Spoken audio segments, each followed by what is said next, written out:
చర్లపల్లిలో నాగారంలో విపరీతమైన స్కాములు జరుగుతున్నాయి. బడా బడా నేతలు దీంట్లో హస్తం ఉంది. ఇలాంటి షెడ్లు కొన్ని వందల షెడ్లు అక్రమంగా నిర్మాణం అవుతున్నాయి. రాజకీయ నాయకుల జేబులు నిండుతున్నాయి, అధికారుల జేబులు నిండుతున్నాయి. ఇలా చెప్పుకుంటూ వెళ్తే అందరి జేబులు నిండుతున్నాయి. ఈ అక్రమార్కులు రెచ్చిపోతాను తప్ప ఎక్కడ న్యాయం జరగట్లేదు. ఇలాంటి షెడ్లను వెంటనే కూల్చాలని నేను 2 రోజుల క్రితం డిమాండ్ చేశాను. ఆ సేమ్ ఈ లొకేషన్లో నేను రావడం జరిగింది.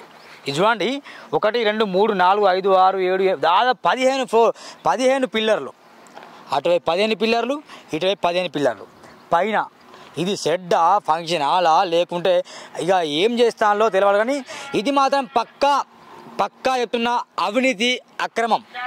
ఇలాంటి షెడ్లకు ఎక్కడ పర్మిషన్ లేదు. మున్సిపల్ చట్టాలని మొత్తం నీరు గారుస్తున్నారు. ఈ కారణం ఏంటంటే ఈ దొంగ అధికారులే పర్మిషన్ లేకున్నా కానీ వాళ్ళ జేబులు నింపుకొని బల్ల కింద చేతులు పెడితే అయిపోయింది, డబ్బులు ఇస్తారు. ఆ డబ్బులు తీసుకొని ఇలాంటి షెడ్లకు పర్మిషన్ ఇస్తారు. ఎంత సిగ్గుచేటు. అధికారులారా, ప్లీజ్ మై హంబుల్ రిక్వెస్ట్, ఈ షెడ్లను వెంటనే డిమాలిషన్ చేయండి. రంగనాథ్ గారు ఒకవైపు హైడ్రా చూస్తే కనుక మేము ప్రభుత్వం నియమని మేము ఫాలో అవుతాం, ఖచ్చితంగా డిమాలిషన్ చేస్తామని చెప్పారు. అయ్యప్ప సొసైటీలో డిమాలిషన్ చేశారు బిల్డింగ్ని, బాగుంది, మెచ్చుకోవాలి. సెల్యూట్ రంగనాథ్, మంచి పని చేస్తున్నావు. మా మున్సిపల్ అధికారులు మీరు గడ్డి బీక్తాలా? మీరు ఏం చేస్తారు? మున్సిపల్ అధికారులు, కమిషనర్ ఏం చేస్తారు? టౌన్ ప్లానింగ్ వాళ్ళు ఏం చేస్తారు? అయిపోయింది. ఫిర్యాదులు పెడితే 2-3 సామాన్లు, ఒక చిన్న ట్రాలీ ఆటో తీసుకెళ్తారు, 2-3 సామాన్లు ఎత్తుకొని పోతారు, అయిపోయిందని చెప్తారు. మరి ఇక్కడ ఏంది ఇంత పెద్ద షెడ్? ఇది ఏం చెప్పండి? కొన్ని కోట్లు కండి, అర్థమైందా మిత్రులారా? కొన్ని కోట్లు కండి. పేదరికం పెరుగుతుంది. మన ద్రవ్యోల్బణం ఏంటి, మన పేదరికం ఏంటి, అవినీతి ఏంటి, అన్యాయం ఏంటి బాగా స్టడీ చేస్తే కనుక ఒక ప్రధానమైన కారణం ఈ మున్సిపల్ అధికారులు అమ్ముడు పోవడం, వాళ్ళ జేబులు నింపుకోవడం. ఇలాంటి వాటికి అనవసరంగా వీళ్ళకి ఇంకా పర్మిషన్లు ఇవ్వడం. పర్మిషన్ ఉండదు, మళ్ళీ పర్మిషన్ ఇచ్చేది. ఒకసారి లైవ్లో ఎవరంటే మున్సిపల్ కమిషనర్కి, మన నాగారం మున్సిపల్ కమిషనర్ కాల్ చేస్తాం. మీరు దయచేసి ఒకసారి వినండి, ఆయన మున్సిపల్ కమిషనర్ ఏమంటారో మనం విందాం. ఒకసారి లైవ్లో కాల్ చేస్తున్నా. Bhaskar Reddy, municipal commissioner Nagaram. Hello Bhaskar Reddy sir, నమస్కారం సార్. Good afternoon sir. బాగున్నారు సార్? ఈ చర్లపల్లి మెయిన్ రోడ్ దగ్గర లైవ్లో మాట్లాడతాను ప్రజెంట్. ఇది మెయిన్ రోడ్లో భారీ ఎత్తున షెడ్ నిర్మాణం జరుగుతుంది సార్. మొన్న పేపర్లో కూడా వచ్చింది, చదివాము. అయినా స్పందన లేదు. మళ్ళీ పనులు అయితే జరుగుతున్నాయి. ఎట్లా సార్ మరి దీని మీద చర్య తీసుకోరా? Hello sir.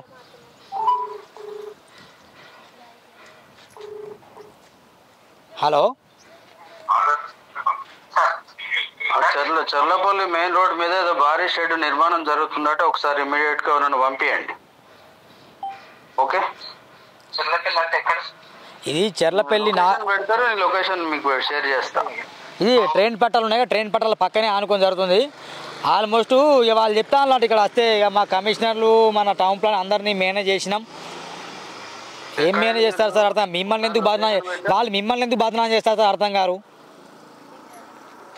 అటు మిమ్మల్ని బదనాం చేస్తారు, ఇటు మమ్మల్ని బదనాం చేస్తారు. మీరు లొకేషన్ పెడితే వాళ్ళు వస్తారు, సైట్కి వస్తారు. ఇప్పుడు పంపిస్తా, ఈ నెంబర్కి పంపిస్తారు. చూడండి సార్ లొకేషన్. ఇదండి కమిషనర్ గారు ఏమన్నంటే లైవ్లోనే కాల్ చేసినా లైవ్లో పంపిస్తాడు. మరి దీన్ని ఇప్పుడు కూలగొట్టాలి. ఇప్పుడు కూలగొట్టకపోతే ఇప్పుడు నేను కమిషనర్ కూడా సపోర్ట్ చేస్తున్నా. ఎందుకు సార్ మిమ్మల్ని బదనాం చేస్తాను? మరి మీకు వాళ్ళకు ఏదో కుదిరిందట, దోస్తాన్ జరిగిందట, కుస్తాన్ జరిగిందట, మీరు అమ్ముడు పోయిందట వాళ్ళు చెప్తాను. కమిషనర్ అట్లా చేయడు. మా కమిషనర్ చాలా మంచోడు అని నాకు తెలుసు. కమిషనర్ చాలా మంచోడు అక్కడ వాస్తవానికి. నాగారం కమిషనర్ ఎవరికి అమ్ముడు పోడు. అలాంటి వాళ్ళని ఇక్కడ నాకు కోపం వస్తుంది అలాంటి కమిషనర్ అట్లా మాట్లాడితే. అందుకే నేను లైవ్లో మాట్లాడడం జరిగింది. ఆయన కూడా పంపిస్తానట. ఇప్పుడు నాకు కూలగొట్టలేదు అనుకో, నిజమే బాయ్, కమిషనర్ కూడా దొంగ నీచ్ కమిటీ కుత్తే అనాల్సి వస్తుంది. ఆయన కాదు, అనాల్సి వస్తా అని చెప్తున్నా. ఖచ్చితంగా ఈ షెడ్ని బుల్డోజర్ రంగంలో దింపేసి కూలగొట్టడమే డిమాండ్ చేస్తున్నాం. చూస్తున్నాండి సూర్య టీవీ ఖచ్చితంగా. Thank you.